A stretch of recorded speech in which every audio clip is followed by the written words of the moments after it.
वेगलज्जल प्रवाह पावितस्थले घरेवलम्ब्य लम्बिताम्बुजङ्गमालिका। कार्तिक मास महात्म का आज 10वां अध्याय। शांताकारं भुजगशयनं पद्मनाभं सुरेशं विश्वाधारं गगनसदृशं गगनवर्णं शुभांगं लक्ष्मीकान्तं कमलनयनं योगिभिर्जानगम्यं वन्दे विष्णु भवभयहरं सर्वलोकैकनाथम्। और कार्तिक मास महात्म की जय। आज राधा पृथु ने कहा कि हे देवर्षि नारद जी, आपको मेरा बारंबार नमस्कार। अब आप कृपा करके ये कहिए कि जिस समय भगवान शंकर ने अपने माथे का जो तेज था, जो देवताओं के अधिपति महाराज इंद्रदेव को मारने के लिए निकाला था, उसे क्षीर सागर में डाल दिया। तो उस समय फिर क्या हुआ?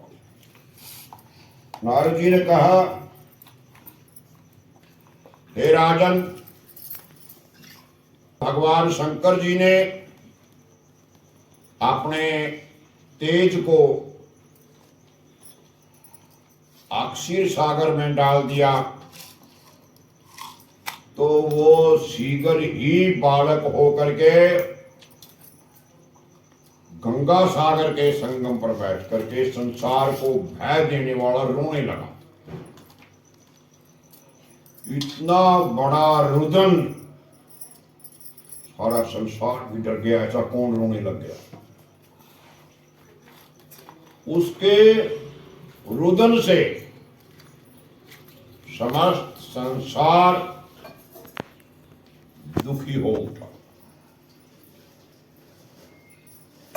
लोकपालों के मन में भी बड़ी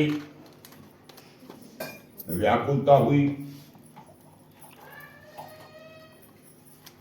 आदि कहने से क्या है कि चराचर जीव जंतु चलायमान हो गया। भगवान शंकर सुवन के रुदन से ब्रह्मांड दुखी हो गया।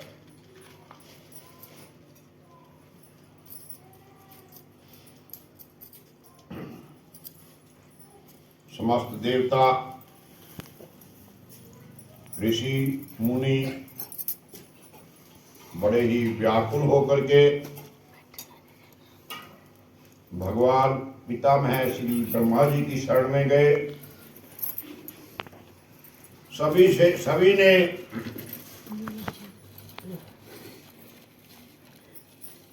मिल करके ब्रह्मा जी को प्रणाम किया और स्तुति की। कहा कि हे पितामह, ये बहुत ही भयंकर समय आ गया है, आप इस समय का नाश कीजिए। देवताओं की ये बात सुनकर के ब्रह्मा जी सत्यलोक से उस बालक को देखने के लिए समुद्र के किनारे पर आए। समुद्र से ब्रह्मा जी को आता देख करके उन्हें प्रणाम किया। उन्होंने उस बालक को उठा करके अपनी गोद में ले लिया। विस्मित होकर के ब्रह्मा जी ने पूछा कि हे सागर, तुम शीघ्र बताओ, ये बालक किसका है? तब समुद्र ने कहा, हे प्रभु, ये तो मैं भी नहीं जानता, किंतु मुझे इतना अवश्य ज्ञान है कि ये गंगा सागर के संगम पर प्रकट हुआ है। इसीलिए आप इस बालक का जाति कर्म आदि संस्कार कीजिए और इसका जन्म फल, जातक फल बताइए, इसकी कुंडली देख करके इसका फल बताइए कैसा होगा ये। तो नारद जी कहने लगे, इधर तो सागर ब्रह्मा जी से ऐसे कह रहा था, उधर सागर पुत्र जो था वो ब्रह्मा जी के गले में हाथ डाल करके बार बार उनको आकर्षण कर रहा था। अब तो उसने ब्रह्मा जी का गला जोर से पकड़ा, वे पीड़ित होकर के ब्रह्मा जी के आंखों से आंसू डालने लगे। ब्रह्मा जी ने किसी प्रकार उन्होंने उसके दोनों हाथों से, इसी प्रकार उन्होंने अपने दोनों हाथों से हाथ से जोर लगा करके गला छुड़वाया।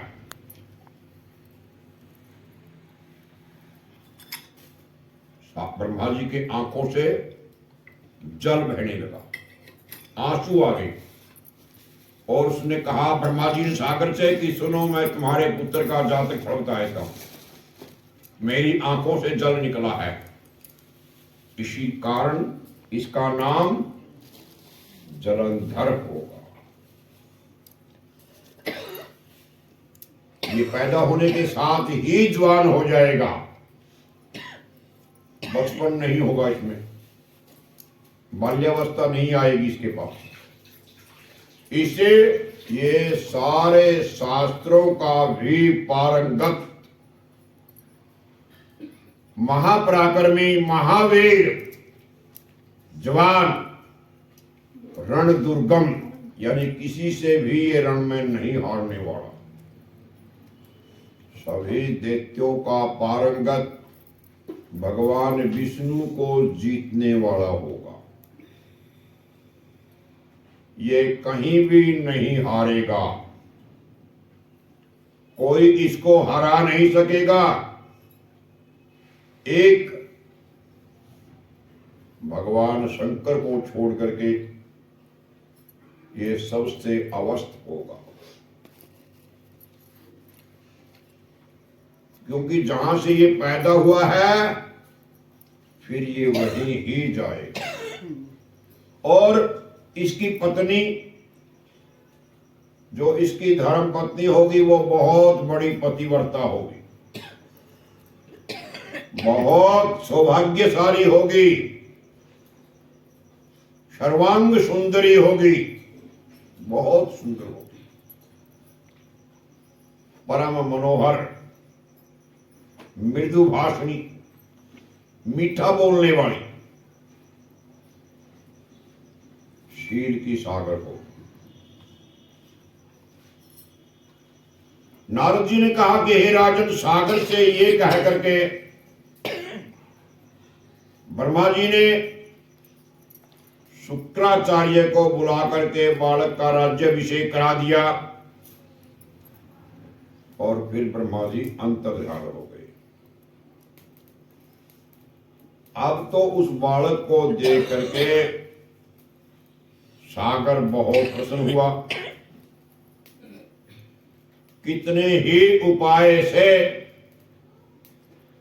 उसका पालन करके बड़ा किया।